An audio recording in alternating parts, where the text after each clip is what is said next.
separe a sua Bíblia aí, pega, por favor, um papel e uma caneta. Oséias, capítulo de número 4, versículo de número 1. E nós vamos estar lendo esse texto agora, tá ok? Oséias, capítulo de número 4, versículo de número 1. Esse texto fala sobre a corrupção geral de Israel. Israel estava corrompido por centenas de coisas. E aqui então nós vamos estudar algumas delas que fez Israel sair do caminho e automaticamente, voltar ao caminho, ok? Oséias, capítulo de número 4, verso de número 1, diz assim: Ouve a palavra do Senhor, vós, filhos de Israel, porque o Senhor tem uma contenda com os habitantes da terra, porque nela não há verdade, nem amor e nem conhecimento de Deus. O que só prevalece é perjurar, mentir, matar, furtar e adulterar.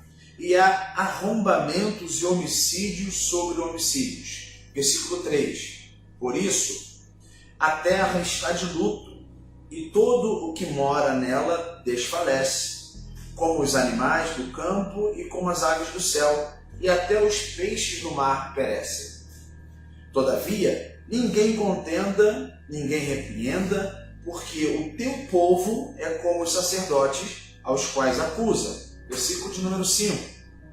Por isso, tropeçarás de dia, e o profeta contigo tropeçará de noite. Nós estaremos vendo o que é isso aqui, ok? E destruirei a tua mãe. O meu povo está sendo destruído, porque lhe falta o conhecimento. Um versículo bem conhecido por todos nós, que eu quero esclarecer para você nessa noite, tá bom? Também eu te rejeitarei, para que não sejais sacerdotes diante de mim, visto que te esquecestes da lei do teu Deus, também eu me esquecerei dos teus filhos. Versículo 7. Quanto mais estes se multiplicaram, tanto mais a sua honra envergonha. Alimentam-se do pecado e do seu povo, e da maldade dele tem desejo ardente. Por isso, como é o povo, assim é o sacerdote. Castigá-lo-ei pelos seus procedimentos e lhe darei pago as tuas obras. Ele continua dizendo: comerão, mas não se fartarão.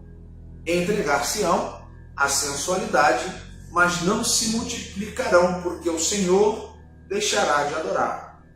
E olha que interessante, a sensualidade, o vinho e o mosto tiram o entendimento. O meu povo consulta o seu pedaço de madeira, e a sua vara lhe dá resposta, porque um espírito de prostituição os enganou.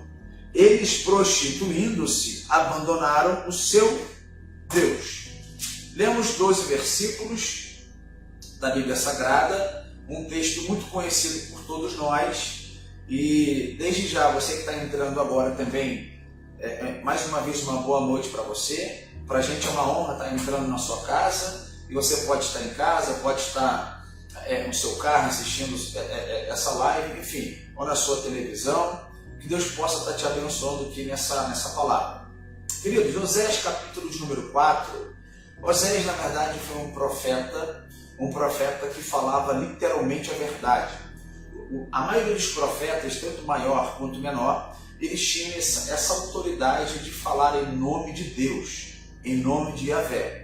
O que eu preciso que você entenda hoje é que o estudo hoje é bem simples, porém é muito objetivo, com uma profundidade tamanha também.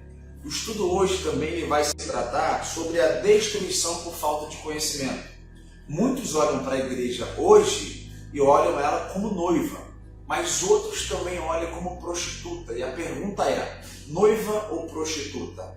É um texto muito forte e um tema muito forte para a gente tratar sobre isso aqui, ok? Eu quero dizer que pessoas que estão vendo a igreja hoje são pessoas que podem estar vendo como noiva, mas existem pessoas que estão vendo a igreja como uma prostituta. Eu quero colocar aqui noiva ou prostituta. Baseado nesse texto aqui, vários cristãos estão, aqueles que conhecem, os que observam a igreja como prostituta, estão na verdade sendo destruídos por falta de conhecimento. Cristãos estão sendo destruídos espiritualmente porque não conhecem literalmente a verdade. Ok, pessoal? Ou seja, essas pessoas elas são levadas ao erro por falta de conhecimento. Hoje as pessoas elas não querem mais orar. Hoje as pessoas elas não querem ter mais um compromisso com o reino. Hoje as pessoas, baseadas até mesmo na pandemia, e a pandemia ela veio para justificar muita coisa, conforme nós falamos, as pessoas hoje estão fracas e desanimadas por tudo, ok? São pessoas hoje que não têm compromisso com Deus, são pessoas que querem ser abastecidas espiritualmente somente no domingo. Isso é pecado? Claro que não. Só que a pessoa ela não tem um envolvimento com a palavra, nem segunda, nem terça, nem quarta, nem quinta, nem sexta, e quando você vai ver, ela só quer ser abastecida no domingo. E Deus então dá essa graça. E aqui eu quero deixar o convite para você não procurar somente ser abastecido no domingo.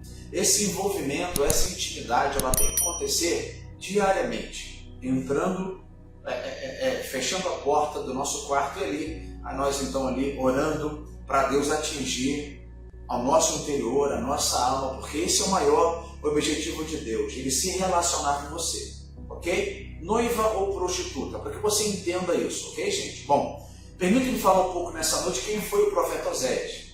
Sabemos que ele foi um profeta, mas como assim? Oséias então ele nasce em um lugar muito especial na Bíblia chamado Bet-Semes, ou então também conhecido como Belemote. Belemote pertencia a uma das tribos de Judá, um lugar especial, um lugar também que sentia o cheiro de Deus. As pessoas cultuavam também aos outros deuses, mas quando se falava o Deus de Israel, as pessoas respeitavam pelos feitos que o próprio Deus de Israel fez ao povo no passado. Oséias capítulo de número 1, verso de número 1, nos fornece o nome de seu pai. O nome do pai de Oséias, que se chamava então Bieri. Então o pai de Oséias, ele tem essa preocupação de ensinar Oséias na Torá, o caminho, ok? Nos 5 primeiros livros da Bíblia, ou então ali na verdade, como a Bíblia ela não foi compilada, eles tinham as escrituras, os pergaminhos, então eles tinham tudo aquilo que na verdade Moisés tinha escrito, estava tudo ali para ser ensinado um menino Oséias. Pois bem, Oséias então ele passa a sua adolescência ardendo na presença de Deus. Ele já entra na juventude ardendo na presença de Deus e ele começa então a buscar a Deus ou a Yahvé, dependendo da sua versão bíblica. Agora, dentro da história nós podemos observar que Oséias ele tinha um comportamento parecido igual ao de Jeremias. Oséias e Jeremias eram parecidos em que sentido, pastor? Em sensibilidade e misericórdia. Oséias ele tinha também esse sentimento, ok? A voz do Senhor era muito rica dentro do seu coração. E a Bíblia diz que o Senhor falava com o profeta Oséias de uma forma também muito especial. Então, qual eram então essas duas palavras que eram iguais ao profeta Oséias e a Jeremias? A sensibilidade e a misericórdia. Todas essas duas palavras Oséias respirava, conforme também Jeremias respirava. Israel, então, eu preciso que você entenda esse contexto aqui, nós estamos aqui em uma live de ensino, como que estava o contexto de Israel, só para você ter noção. Como que estava a nação de Israel? Israel, nesse momento, ele passava por um declínio espiritual muito grande. Israel estava numa descendência espiritual muito grande, pelo fato do texto que nós lemos, a sequência de coisas que estavam acontecendo. O que levou, então, pastor Pablo, o declínio a Israel? Primeiro, a prosperidade material entrou no meio do povo. Como é que era isso aí? O povo se esqueceu de Deus, por quê? O luxo, o conforto começou a entrar. E aí as pessoas começaram a virar as costas para Deus quando estava tudo bem. Até parece hoje uma tipologia, porque isso acontece na nossa geração. As pessoas hoje atingem o comportamento, atingem hoje uma necessidade que talvez era suprida por Deus. Deus começa a abrir porta, Deus dá casa, Deus dá o carro, Deus começa a preencher a pessoa de uma forma tão especial que a pessoa ela começa então a deixar de viver na dependência. Esse é o perigo. As pessoas atingem o máximo que elas querem espiritualmente, materialmente, espiritualmente, sentimentalmente. A pessoa está namorando, ela consegue um noivado, ela consegue um casamento abençoado, Deus começa a abrir a porta, mas com o tempo então ela começa a se esquecer de Deus. Por quê? A prosperidade material começa a bater na sua porta e ela para de ser dependente de Deus. Deixa eu te falar uma coisa aqui, somente nesse primeiro declínio aqui. Nunca perca a dependência de Deus. eu sempre uso algo muito simples. A minha casa e a sua casa, ela pode faltar tudo, menos a presença de Deus. A gente vive uma situação que Deus pode te tirar daqui e te botar aqui em cima, claro que pode. Nós servimos a um Deus rico, a um Deus abençoador, claro, mas nunca se esqueça das suas raízes. O pastor Jean, até pouco tempo atrás, estava pregando sobre como ele começou no ministério, qual foi o seu primeiro ministério, que era limpar a igreja, que era fazer aquela coisa. Eu comecei o meu ministério lavando o banheiro, porque eu gosto de lavar banheiro, até hoje eu gosto de lavar banheiro. O que eu quero dizer com isso? Hoje o pastor Pablo tem casa, tem carro, tem 3 filhos abençoados, uma família abençoada, mas eu tenho que dar valor a esse princípio da dependência. Não é porque eu tenho tudo isso, não é porque eu comecei lavando banheiro e Deus me deu tanta coisa, conforme você tem, Deus deve ter te dado tanta coisa, você que está assistindo essa live, que você na verdade não pode se esquecer. Se você atinge um padrão em Deus, se você, eu não estou falando aqui de foco, de luzes, câmera e ação, não. Se você consegue sair daqui e você começa a subir com degraus mais altos no Senhor, Deus na verdade ele olha e vai abrir porta para você. O que aconteceu? O que foi o primeiro declínio? É a prosperidade material. Começou a entrar, o luxo começou a entrar, o conforto, e as pessoas perderam a dependência, ok? O segundo declínio de Israel foi que eles começaram então a se esquecer de Deus, se esquecer dos feitos que Deus estava fazendo, e eles construíram então deuses politeístas. O que é isso? Nós, quando olhamos para a história de Israel, nós trabalhamos com 2 palavras, monoteístas e politeístas. Monoteístas eram aquelas pessoas que acreditavam somente em um Deus, ao Deus Yahvé. E o poli, 24, acreditava em 4 deuses ou mais. Então, eles começavam a virar as costas para Deus. O texto diz que eles começaram então a adorar pedaços de madeira. A adoração então começou a entrar aqui, e o profeta Oséias no meio desse caos. E Deus, ao tempo todo, começando já a sussurrar a sua palavra no ouvido de Oséias, para ele continuar então a profetizar.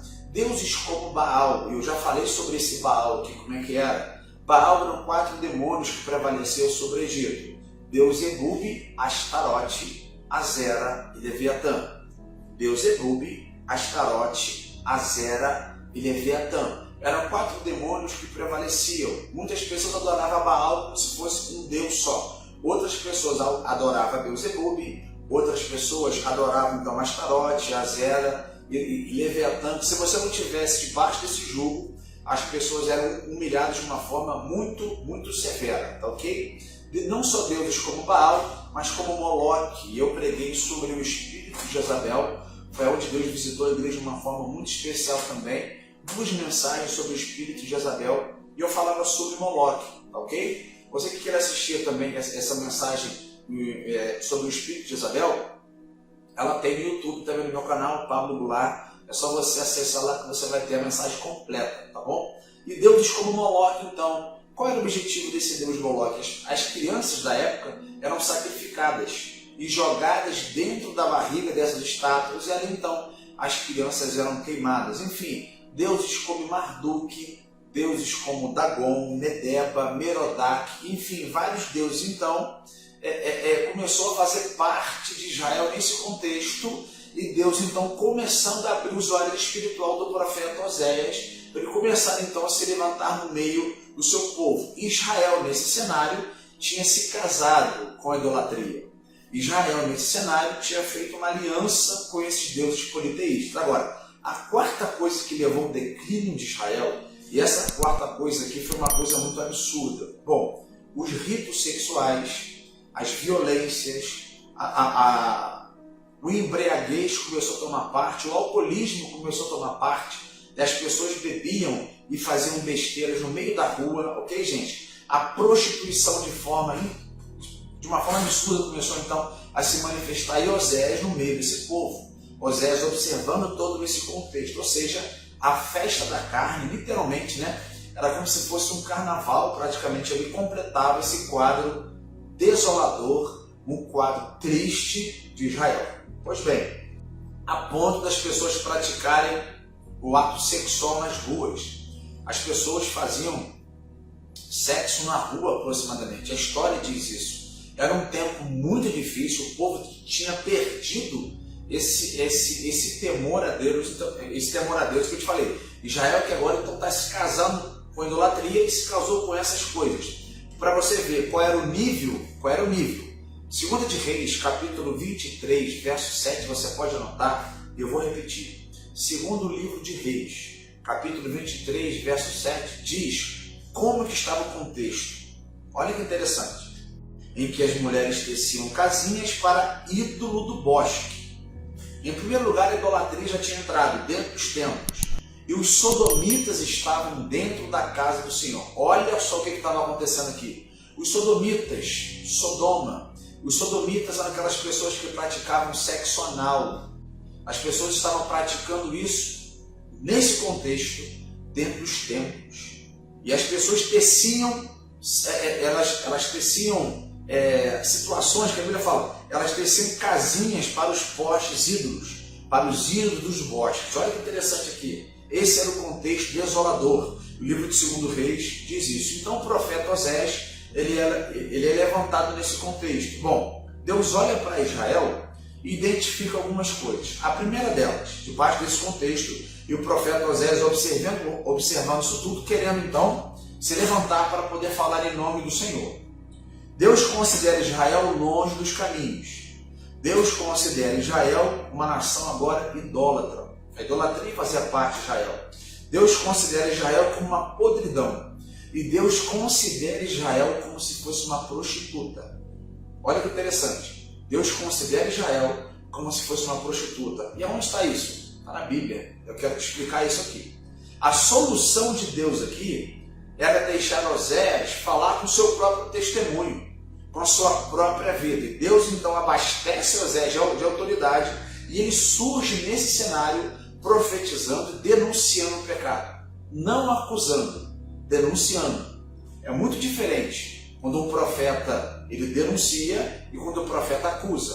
O profeta não foi chamado para acusar, o profeta foi chamado para denunciar o pecado. Então é diferente, tá ok, gente? Esse era o contexto pelo qual Deus começou então a incomodar o profeta Osés. Bom, de acordo com o Talmud, que é uma literatura judaica, e aqui eu trouxe uma comida muito boa para você entender, Osés ele foi o único profeta em Israel, nesse reino aqui, nessa época, que estava bem maduro a ouvir a voz de Yahvé, a ouvir a voz de Deus. Então Deus não escolheu o profeta Osés à toa. O próprio nome Osés significa libertador. O nome Osés significa salvador. Qual era então a intenção de Osés? Libertar o povo.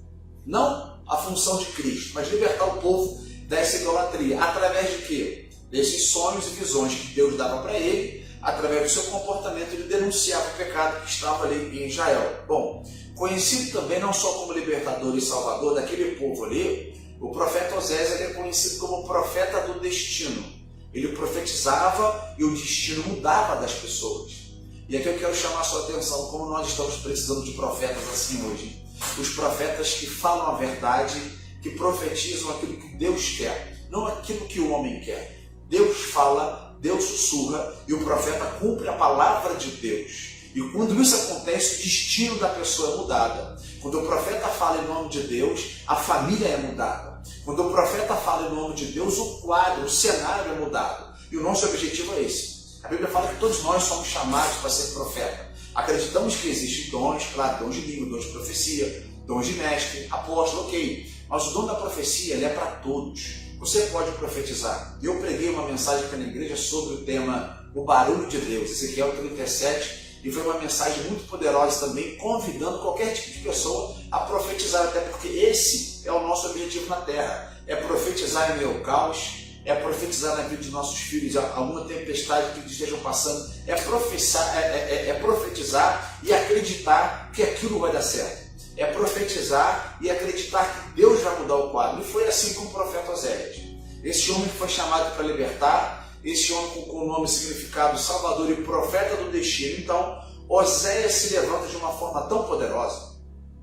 Osés se levanta de uma forma com tanta autoridade, através das profecias e das revelações, que fez a diferença no quadro de Israel. Deus levantou Osés para profetizar os seguintes assuntos. Não foi a todos os assuntos.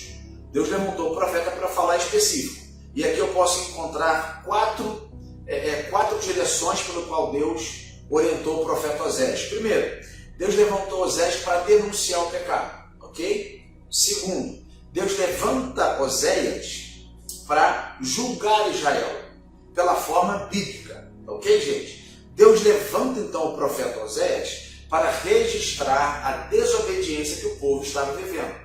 Deus levanta então o profeta Oséias simplesmente com o objetivo de registrar a tragédia da traição do povo de Deus. O povo nesse momento aqui não estava olhando para si e identificando como noiva, não. O povo aqui estava como prostituta. Eles estavam se vendendo a qualquer valor. O povo aqui então estava traindo a Deus com essa quantidade de declínio que eu falei para você. Oséias então surge nessa oportunidade, nessa ocasião, cheio do poder de Deus.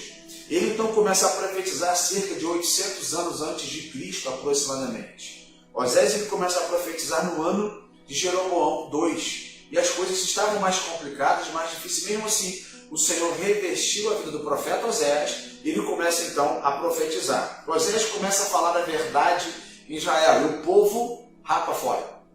Você vai encontrar em alguns artigos israelitas que você vai ver que Oséias começava a pregar e o pessoal rapava fora. Uns ficavam, eram confrontados e os outros rapavam fora. Hoje em dia, quando um pastor profetiza, hoje em dia quando um pastor prega a verdade, ele não muda de vida, ele não quer mudar de vida. Ele quer mudar de igreja. Antigamente, quando um pastor pregava, na época de John Cliff, na época de Jonathan Edwards, na época de John Wesley, enfim, esses homens que fizeram história, que fazem até hoje, eu não estou falando de idolatria, eu estou falando de honra a esses homens que pregavam de uma forma tão positiva. Na época desses homens, eles pregavam e as pessoas mudavam de vida. Hoje você prega e fala a verdade, as pessoas mudam de igreja. As pessoas mudam de igreja porque não querem ser confrontadas. E o profeta Oséias começou a confrontar, denunciar o pecado, não acusar, denunciar o pecado. E aqui o profeta ele andava sozinho. Essa é uma característica de quem fala a verdade. Profeta que foi chamado para ser profeta, ele vai andar sozinho, porque fala a verdade. Alguns escritos você vai ver que o profeta começava a falar e as pessoas que estavam andando nas ruas ou nos guetos de Israel, as pessoas atravessavam a rua, porque olhavam para o profeta e falavam assim: meu Jesus, o profeta hoje vai ter uma palavra, o que será que ele vai falar de mim? Porque ele era respeitado. Oséias então é levantado nesse cenário, uma situação rara de ver nessa época. Por isso que ele tinha essa sensibilidade de ouvir a Deus, ele denunciava o pecado, mas automaticamente também tinha misericórdia. Ele queria que as pessoas eram levadas para o coração de Deus, automaticamente para Deus cuidar. Oséias então, ele profetizava palavras vindo diretamente de Deus.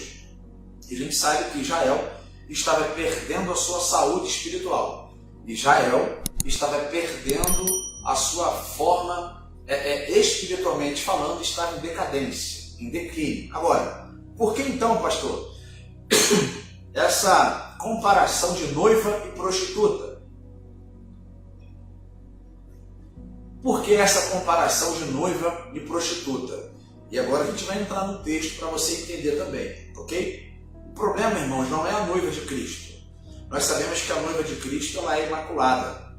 A Bíblia diz que as portas do inferno não prevalecerão, não vão poder prevalecer sobre a igreja. Há uma promessa sobre a igreja de Jesus na terra. Eu acredito nisso. Agora, o problema não é a noiva de Cristo. Ela é perfeita, ela é imaculada, enfim. Deus tem uma promessa em relação à igreja. Muito bem. Agora, a questão é que estão chamando de noiva uma prostituta. Por quê? Porque depois eles começam a reclamar que foram enganados. E essa prostituta, então, ela é tomada até mesmo pelos falsos profetas. Então as pessoas têm dificuldade de identificar hoje uma igreja como noiva, porque estão perdidas em conhecimento, se comparando a uma prostituta. Por quê? A noiva, ela serve incondicionalmente. Veja bem, a noiva, ela serve incondicionalmente. A prostituta, ela coloca condições. A noiva, ela deseja morar com o noivo. A prostituta só fica por um tempo. A noiva quer o noivo pelo que ele é. A prostituta deseja o que ele tem. Não o que ele é, deseja o que ele tem. A noiva adora em qualquer circunstância, qualquer uma delas, ok? A prostituta, ela adora por interesses. A noiva, ela quer o bem do noivo. A prostituta só quer os bens do noivo. A noiva, ela busca a face do noivo. A prostituta, ela busca interesses malignos do noivo. E por último, a noiva vive de fé. Presta atenção nisso aqui. A noiva, ela vive de fé. E a prostituta, ela vive de cachês. Hoje você vai ver a nossa realidade, muitos irmãos que cobram absurdo e absurdo para vir na igreja. As pessoas hoje que cobram cachês altíssimos. Os cachês, na verdade, são absurdos. Se você quer trazer alguém na nossa igreja, fica muito complicado. Nós entendemos que é o ministério do irmão, é o ministério da irmã. São princípios inegociáveis. Noiva ou prostituta. Agora, antes de entrar nesse texto aqui, eu gostaria de trazer algumas informações pelo qual alguns dados do cristianismo, não se escandalize que eu vou te dizer aqui agora, tá ok? Mas esses são dados escolhidos de uma fonte muito segura da revista e Instituto de Pesquisa da Faculdade Teológica Americana. Esses dados foram realizados em 2013, para você ver como que o povo está sendo envolvido por essa falta de conhecimento. Não olhe a igreja como noiva. Estão sendo promovidas por cachês, estão se vendendo a todo e qualquer momento. Tá ok? Então, pessoas dentro da igreja estão fazendo da noiva, muitas vezes, uma prostituta. Como assim, pastor? 43% dos evangélicos acreditam que o vício de se jogar não é pecado. 43% fazem jogo de bicho. Ou qualquer jogo apostado, raspadinha e outros eles acham que isso não é pecado. 49% dos evangélicos acreditam que viver a dois, juntos ou juntados, não é pecado. 49% dos cristãos mantêm fantasias sexuais com diversas pessoas. Só para você ver, uma pesquisa realizada em 2013. 33% dos evangélicos nascidos de novo dizem que aborto não é pecado.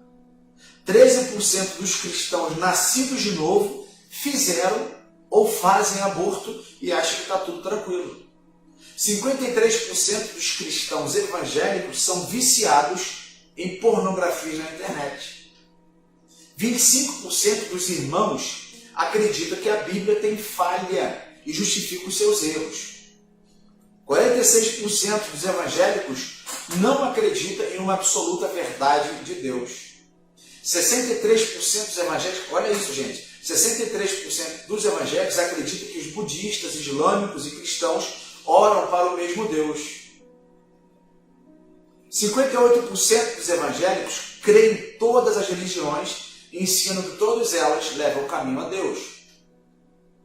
E João capítulo 14, verso 6, disse Jesus: eu sou o caminho, a verdade e a vida, e ninguém vai ao Pai senão por mim. Eu não estou falando de religiosidade, eu estou falando que somente há um caminho. E você sabe qual caminho eu estou falando. 93%, olha isso, dos jovens cristãos não obedecem aos seus pais. 75% das pessoas que estão em uma boa igreja evangélica não participam de estudos bíblicos, não se envolvem em pequenos grupos de discipulado. Ou seja, a questão ela brota tão forte no nosso meio que as pessoas hoje, ao invés de olhar para a noiva como noiva, olham para a noiva como uma prostituta. Esse é um tema fortíssimo. E eu quero falar para você exatamente sobre isso agora, mergulhando na palavra de Deus.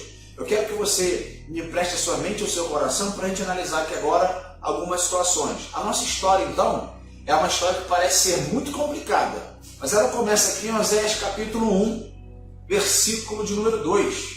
Olha que interessante, anote comigo, Oséias capítulo de número 1, verso de número 2. Diz assim: quando pela primeira vez falou o Senhor, lhe disse, vai, olha o que Deus fala para Oséias, presta atenção, vai e toma uma mulher de prostituição e terás filhos de prostituição, porque a terra se prostituiu, desviando-se do Senhor. Israel, então, Deus está comparando Israel com uma prostituta. Mas olha o pedido que Deus faz para Oséias, um pedido sem lógica, irmãos. Imagine Deus falando com você para você casar com uma prostituta, você que é um homem de Deus aí. A gente fica grilado com esse recado aqui, fica ou não fica? Até porque as pessoas em Israel conheciam o que era da noite e o que não era da noite, claro. E olha que interessante que, em uma outra versão diz assim, o princípio da palavra do Senhor por meio de Oséias disse, pois o Senhor é Oséias, vai, toma uma mulher de prostituições e os filhos da prostituição, porque a terra certamente se prostitui. Ele está dizendo que Israel está se prostituindo, desviando-se do Senhor. Parece estranho, mas Deus pede a Oséias então para se casar com uma prostituta. Agora eu quero que você entenda aqui, eu vou te dar 3 possibilidades e vou te falar qual é a mais real, ok? Porque tem muitas pessoas falando besteira sobre esse texto por aí. Eu quero falar para você o seguinte, existem 3 maneiras de interpretação desse texto, ok? Sobre o que significa mulher de prostituição, onde Deus pede a Oséias para se casar, toma essa mulher de prostituição. A primeira possibilidade seria uma alegoria, ou seja, um modo de interpretar, representando então o relacionamento de Deus com Israel. Deus a noiva, Deus fiel, Deus santo, Israel prostituta, Israel infiel, Israel desviada.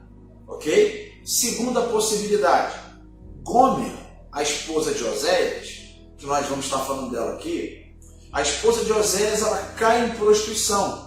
Ela cai em imoralidade depois do seu casamento. Ou seja, Oséias toma Gomer como mulher de prostituição, casa-se com ela, e depois então alguns acreditam que ela entra para o caminho da imoralidade depois sendo prostituta. Ok? Mas o texto é bem claro, quando ele diz o seguinte, olha isso, quando ele diz o seguinte, capítulo 1, versículo 2, toma uma mulher de prostituição, ou seja, ela já estava trabalhando com prostituição. E olha que interessante que a terceira possibilidade é mais provável.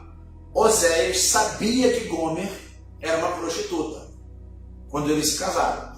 Então é bem provável que essa possibilidade sabia, porque Deus olha para ele e fala, Oséias, o seu tempo é de casar com uma prostituta agora. Agora você vai entender para que não fique nenhuma dúvida no seu coração.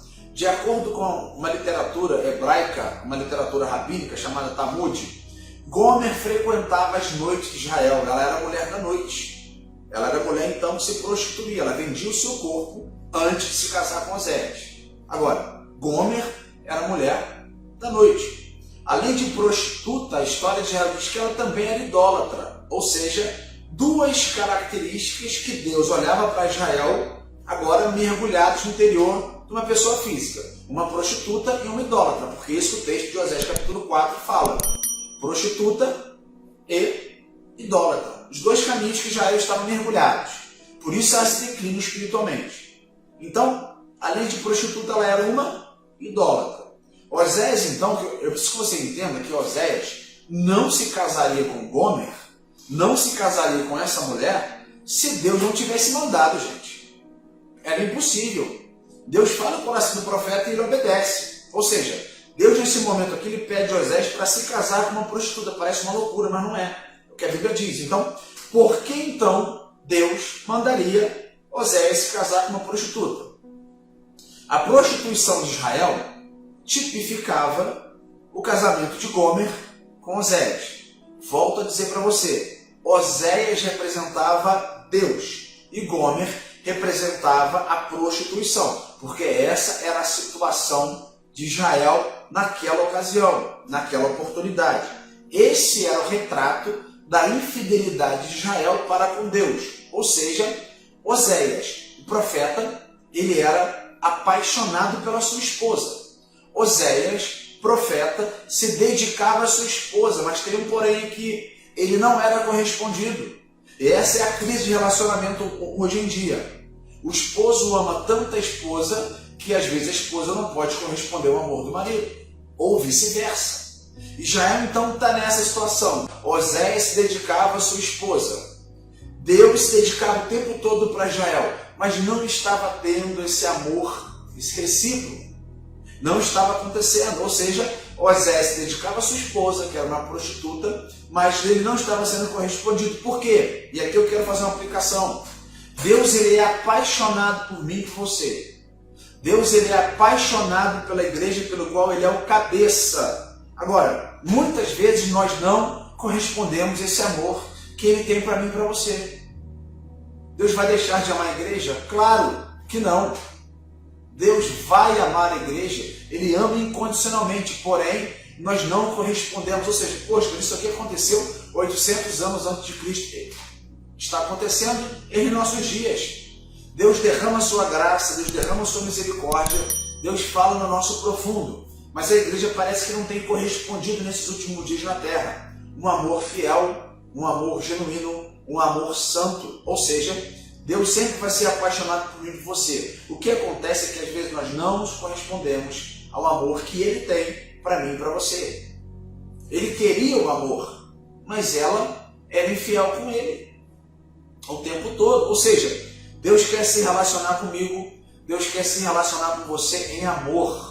Então não olhe para a igreja hoje como uma prostituta. Não, a igreja hoje é noiva, ela é imaculada, ela quer ministrar na sua vida. Deus, quando você vem para a igreja, Deus olha para você e derrama graça, derrama misericórdia.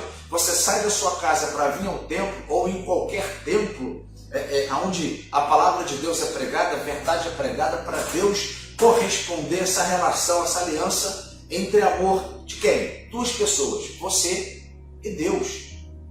Oséias tinha todos os motivos, veja bem, Oséias tinha todos os motivos para se divorciar da sua esposa, mas ele não fez.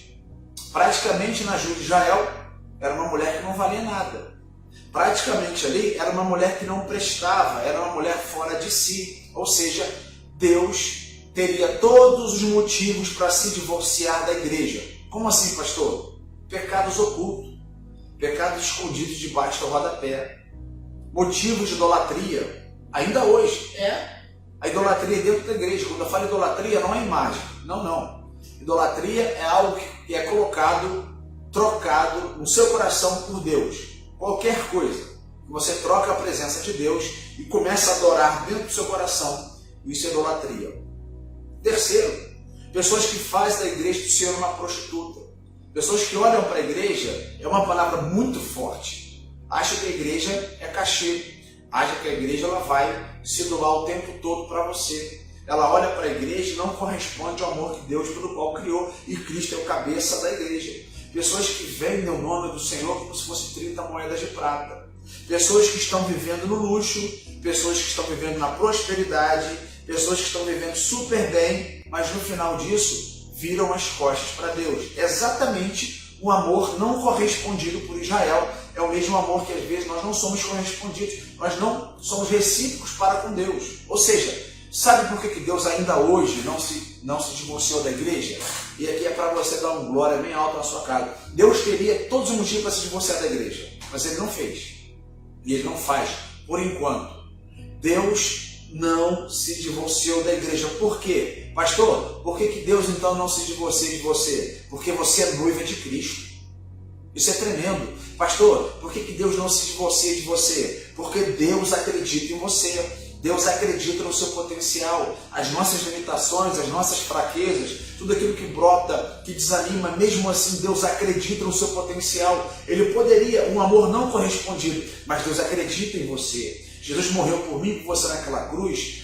Um amor muitas vezes sangrando, envolveu sangue. Um cordeiro foi sacrificado praticamente para muitas vezes, a igreja não corresponder a esse amor. Mas eu quero dizer que Deus não se divorcia de você, porque Ele quer ter um compromisso com você e espera que você tenha um compromisso nesse ano de 2021, um compromisso de amor, um compromisso de reino, um compromisso de graça, um compromisso de misericórdia. Essa é a vantagem.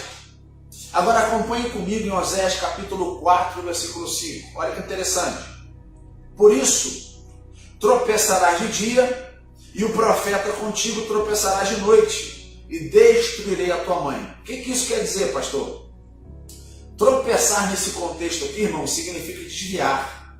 Tropeçar nesse contexto significa cair na desgraça, Isso aqui não é uma palavra de maldição. Cair na desgraça é não ter a graça de Deus, ok? Não é ter a graça de Deus. Desgraçado. Um homem desgraçado, nesse sentido aqui, não é um homem amaldiçoado. Não. É um homem sem a graça de Deus. Eu quero que você entenda que tanto os sacerdotes quanto os profetas estavam profetizando.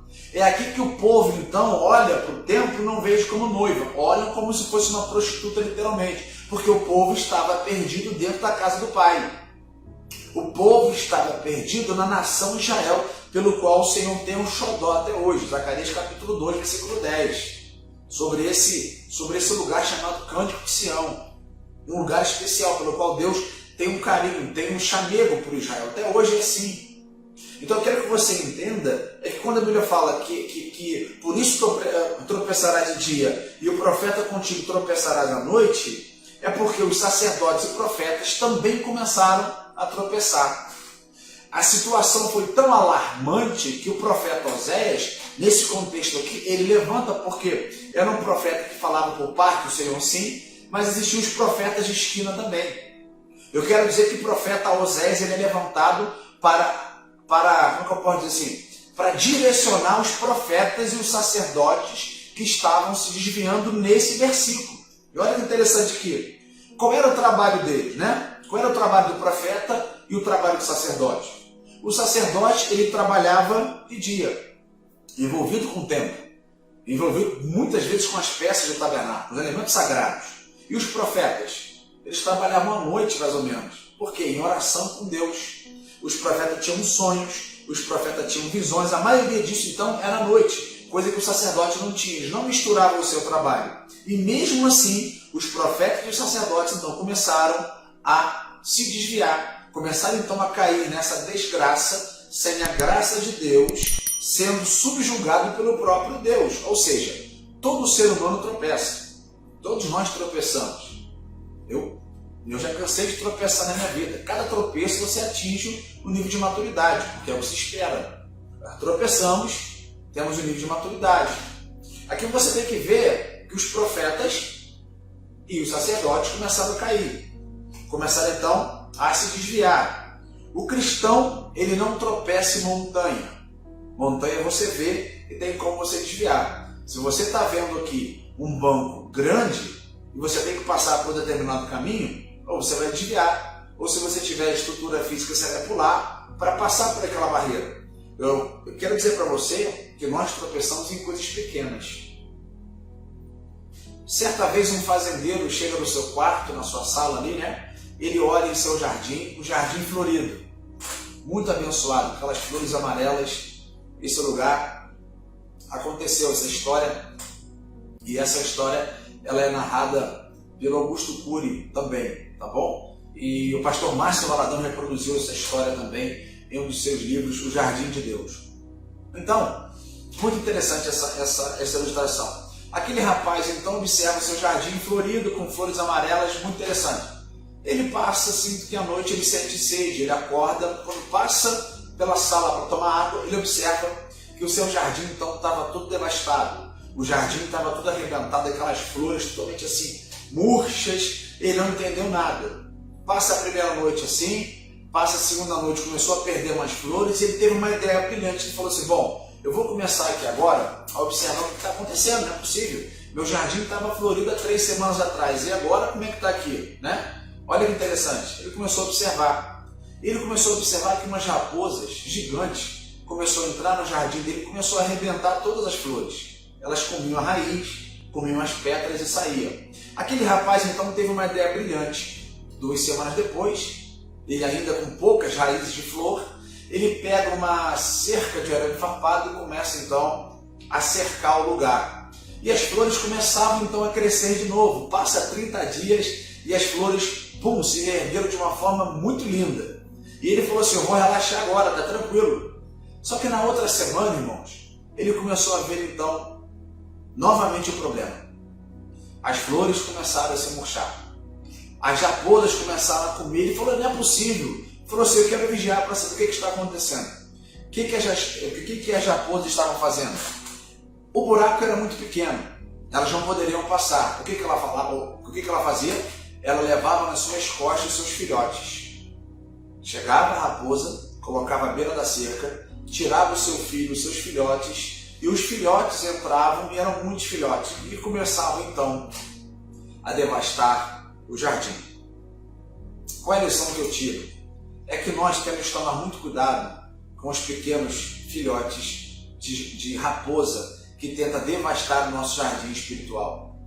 Quando nós vamos fazer uma manutenção no nosso corpo, na nossa alma, na nossa vida espiritual, nós enfrentamos batalhas de envergadura forte e desviamos dela, mas esquecemos talvez das pequenas raposas que pode entrar e pode devastar nossa vida espiritual. A pergunta é, qual é a pequena raposa que tem entrado na minha e na sua vida? Qual é a pequena raposa que tem entrado na vida de nossos filhos? Qual é a pequena raposa que tem entrado na vida de esposo que está me assistindo, de esposa que está me assistindo? Qual é a pequena raposa que tem entrado na nossa família e que por muitas vezes não precisa ser algo grande? A pequena raposa começa, aonde Satanás começa a liberar então, entra como se fosse um sapatinho de algodão e quando vê nosso jardim, ele está totalmente devastado. A busca pela santidade, a busca em ser guardado por Deus, há uma série de coisas espiritualmente falando que depende da nossa cerca estar fechadinha. Então eu quero te convocar como igreja, juntamente, fechar essa tela, fechar esse arame farpado, para que as pequenas raposas não entrem e façam uma bagunça na nossa vida espiritual. Oséias capítulo 4, versículo 6 diz assim, já estou terminando, diz assim, vamos lá, o meu povo foi destruído porque lhe faltou conhecimento. Quando o Senhor fala que o povo estava sendo destruído por falta de conhecimento, por quê? Profetas e sacerdotes também estavam para lá de Bagdá. Eles não tinham mais essa força. Eles não tinham mais essa força de avançar, de profetizar, de ensinar para ninguém. Por quê? Perderam a moral. Então, quando a Bíblia diz assim, porque eles são destruídos porque estão faltando conhecimento, também Deus começou a rejeitar. Olha o que o texto diz de Oséias capítulo 4, versículo 6. Para que não seja sacerdote diante de mim. A moral estava acabando. E visto que te esqueceste da lei do teu Deus, também eu me esquecerei de teus filhos. Nesse momento aqui, a população de Israel também, além de sacerdote e profeta, estava sendo aniquilada por falta de conhecimento. A população de Israel estava sendo destruída. Motivo, pastor? Falta de conhecimento.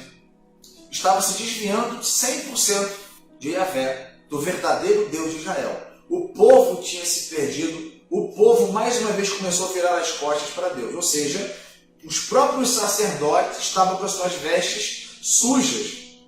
Eles não queriam aprender nem sobre a lei mosaica e nem ensinar sobre a lei mosaica. Por isso que Deus então rejeitou. Onde é que está isso? No texto que nós lemos. Quero ler para você mais uma vez. Olha, o meu povo foi destruído porque faltou conhecimento. Porque tu rejeitaste o conhecimento, também eu te rejeitarei. Quem rejeitou o conhecimento? Os sacerdotes e profetas. Estavam rejeitando o conhecimento, automaticamente teve uma reação de Deus. Também eu vou te rejeitar, porque você está sendo destruído por falta de conhecimento. Para que não sejais sacerdote. E aqui começa então a falar. Israel então tem esse comportamento. Deus na posição de Oséias. E Gomer, esposa de Oséias, na posição de prostituta. Fiel e infiel. Fidelidade e infidelidade estavam batendo de frente ali. E olha que interessante, esses sacerdotes aqui, era tão grave a situação deles, que eles deveriam estar ensinando a lei mosaica e eram os primeiros então a fazer rebelião. Eram os primeiros a fazer coisas erradas ante a lei mosaica. Ou seja, esta aí na verdade é a causa dos problemas da igreja do século XXI. Qual o problema, pastor? Qual o problema, pastor? Qual o problema que a gente enfrenta? A falta de conhecimento. O povo não era ignorante, era a falta de conhecimento que brotava. E olha que interessante aqui, essa falta de conhecimento então era a rejeição voluntária à lei mosaica. Era a rejeição voluntária à lei de Deus. Muitos cristãos, irmãos, estão sendo levados por qualquer vento de doutrina. Aonde as pequenas raposas começam a bradar, começam a juntar pessoas, ok? As pessoas hoje não querem ser mais confrontadas com o evangelho, que eu falei, antigamente queriam mudar de vida, hoje elas querem mudar de igreja, porque acham que a igreja pega pesado. E muitas pessoas pensam que tem, mas não tem. Muitas pessoas pensam que sabem, mas não sabem. Muitas pessoas pensam, na verdade, que são e não são, porque acreditam que estão sendo levados por uma doutrina ok, estão desviados, estão caídos, e quem Deus vai levantar? O profeta Oséias, que está me olhando. Você, sou eu, para a gente fazer a diferença em meio a esse caos. Nós vivemos uma geração hoje que as pessoas não querem pagar um preço de ensino. As pessoas hoje não querem pagar um preço, irmão, de discipulado. O objetivo da EBD, na verdade hoje nós não podemos fazer EBD ainda, é de abrir os olhos teologicamente para que o povo não possa ser destruído. A escola bíblica dominical ela tem uma função muito importante na nossa vida. É um dos cultos doutrinários que eu tiro o chapéu. Um dos cultos mais importantes que eu participo era a EBD, Escola Bíblica Dominical, e que em breve nós estaremos voltando em nome de Jesus. Por quê? Esse culto ele abre os nossos olhos espirituais para a verdade. É aqui que o povo vê, mas o povo não quer pagar o preço porque não quer ser doutrinado, o povo não quer ser ensinado. Nós vivemos uma geração hoje, guarde isso no seu coração, e se você quiser anotar, você pode anotar. Nós vivemos uma geração hoje em que a pessoa quer Deus, mas não quer teologia. Guarde isso. A pessoa quer Deus, ela não quer teologia. Como assim, pastor? Como assim, pastor? Quando você fala que a pessoa quer Deus e ela não quer teologia, ela não quer ser doutrinada, ela não quer ser ensinada, mas ela quer Deus. Você está dizendo que a pessoa quer todos os benefícios de Deus, mas não quer conhecer. Como assim, pastor? A pessoa ganha casa, carro, melhor faculdade, Deus dá um namorado, um noivo, uma esposa. Deus presenteia as pessoas. Ela quer conhecer Deus, ela quer conhecer os seus benefícios, aquilo que Deus pode dar. Mas a hora de pagar o preço do discipulado, a hora de pagar o preço do conhecimento, a hora de pagar o preço da teologia, e quando eu falo de teologia, eu não falo só para seminarista. Eu falo que toda igreja ela tem que conhecer a Deus de uma forma profunda. Eu não estou falando de papel agora, tá bom? Você pode, na verdade, ser um analfabeto em Deus ou ser um doutorado em Deus. Como assim, pastor? Um doutorado em conhecimento, um doutorado em intimidade, um doutorado... E um analfabeto é a pessoa que entra... Estou falando um exemplo, tá bom, gente? E o analfabeto é a pessoa que entra e não se envolve com nada. Ela não quer pagar o preço de ser ensinada, ela não quer pagar o preço de ser doutrinada. Eu não sei se você sabe, mas quando a pessoa fala assim, pastor, eu quero somente os benefícios de Deus, eu não quero conhecer Deus. Ela quer tudo aquilo que Deus vai dar para ela, mas ela não quer conhecer Deus. Ela vem para a igreja à procura de bens materiais. Quando é o discipulado, ela rapa fora. Quando é o discipulado, hoje, a maioria das pessoas tem dificuldade de sentar no culto para ser ministrado. A maioria das pessoas hoje tem dificuldade de sentar e ser doutrinados. Eu não sei se você sabe, mas a palavra doutrina, ela vem de uma palavra hebraica que significa ensino. Onde nós temos que parar e prestar atenção e ser ministrados pelo Espírito Santo. Ok? Que isso fique gravado. Antes de você querer os benefícios de Deus, venha conhecer a Deus quem Ele é. Até porque quando a pessoa faz isso, ela vai de encontro e principalmente ao contrário de Mateus capítulo 6, versículo 33. Eu não tenho que buscar primeiro as coisas materiais para Deus vir em meu favor. Não. Buscai, pois, em primeiro lugar o reino de Deus e todas as coisas serão acrescentadas. Ok? Então quando a pessoa chega para você e fala, pô, eu quero Deus, mas eu não quero conhecer. Ela quer aquilo que Deus quer dar para ela. Mas ela não quer pagar o preço em conhecimento. Ela não quer ser ensinada. É que eu quero orar. Eu quero orar com você nessa noite. Tenho certeza que foi uma palavra muito direcionada, uma palavra simples, mas uma palavra profunda, tá ok? A princípio foi uma loucura aquilo que Deus pediu para Oséias, casar com uma prostituta. Mas eu quero dizer para você que você é a noiva de Cristo.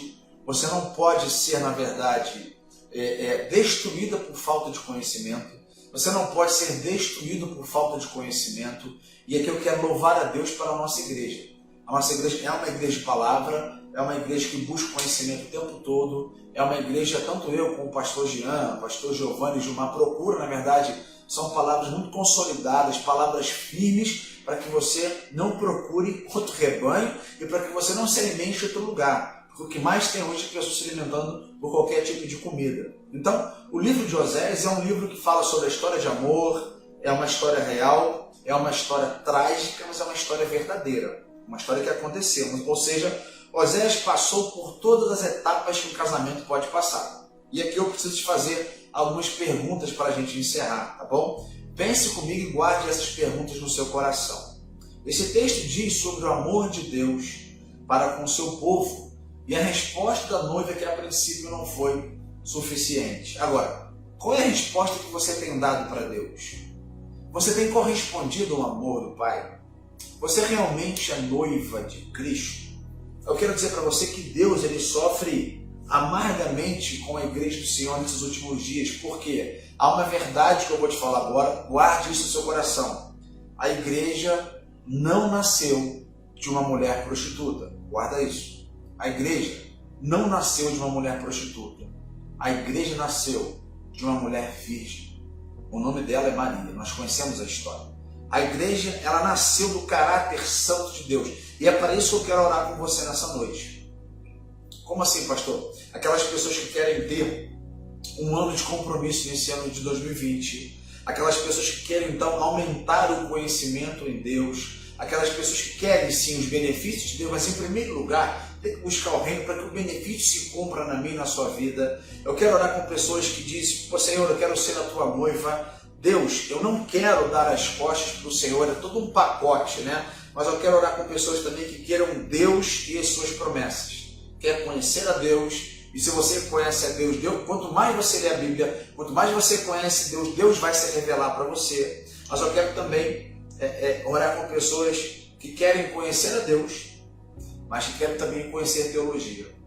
Então, Deus espera que esse amor entre você e Deus seja correspondido. Então essa foi a palavra de Deus para mim e para você, e eu quero ministrar no teu coração uma breve oração para que você possa sair da sua casa ou compartilhar essa live com algumas pessoas da importância que nós temos de conhecer Deus em primeiro lugar, mas ser ministrados por Ele. Feche seus olhos e vamos orar.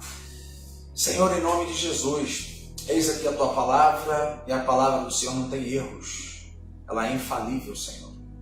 Nós queremos colocar o nosso coração como noiva. Perdoa os nossos pecados, que por muitas vezes nós não correspondemos ao teu amor. Perdoa os nossos pecados, que por muitas vezes nós ferimos a tua santidade com os nossos olhares, com os nossos pensamentos, com as nossas atitudes. Senhor, nós queremos conhecer o Senhor em primeiro lugar. Eu entendo que isso aqui não é uma troca. Então, meu Deus, aqueles que estiverem orando comigo aqui nessa noite, que possam conhecer o Senhor assim, em espírito, conhecer o Senhor em verdade, adoração em espírito, adoração em verdade, para que o Senhor venha em tempo oportuno na nossa vida para entrar e nos abençoar. Por isso, Senhor, eu quero profetizar o conhecimento bíblico na vida de cada um irmão. Eu quero profetizar aqui, Senhor, o conhecimento bíblico na vida de cada pai, na vida de cada mãe, para organizar os seus cultos e ali adorar o Senhor.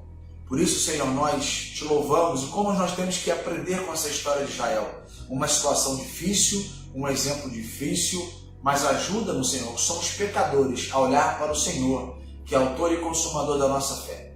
Por isso, meu Pai, nós te louvamos e te agradecemos em nome de Jesus. Amém. Querido, que Deus possa estar te abençoando nessa noite. Essa foi a palavra de Deus para mim e para você. Estamos aí, tá bom? Um grande abraço e até no culto domingo pela manhã.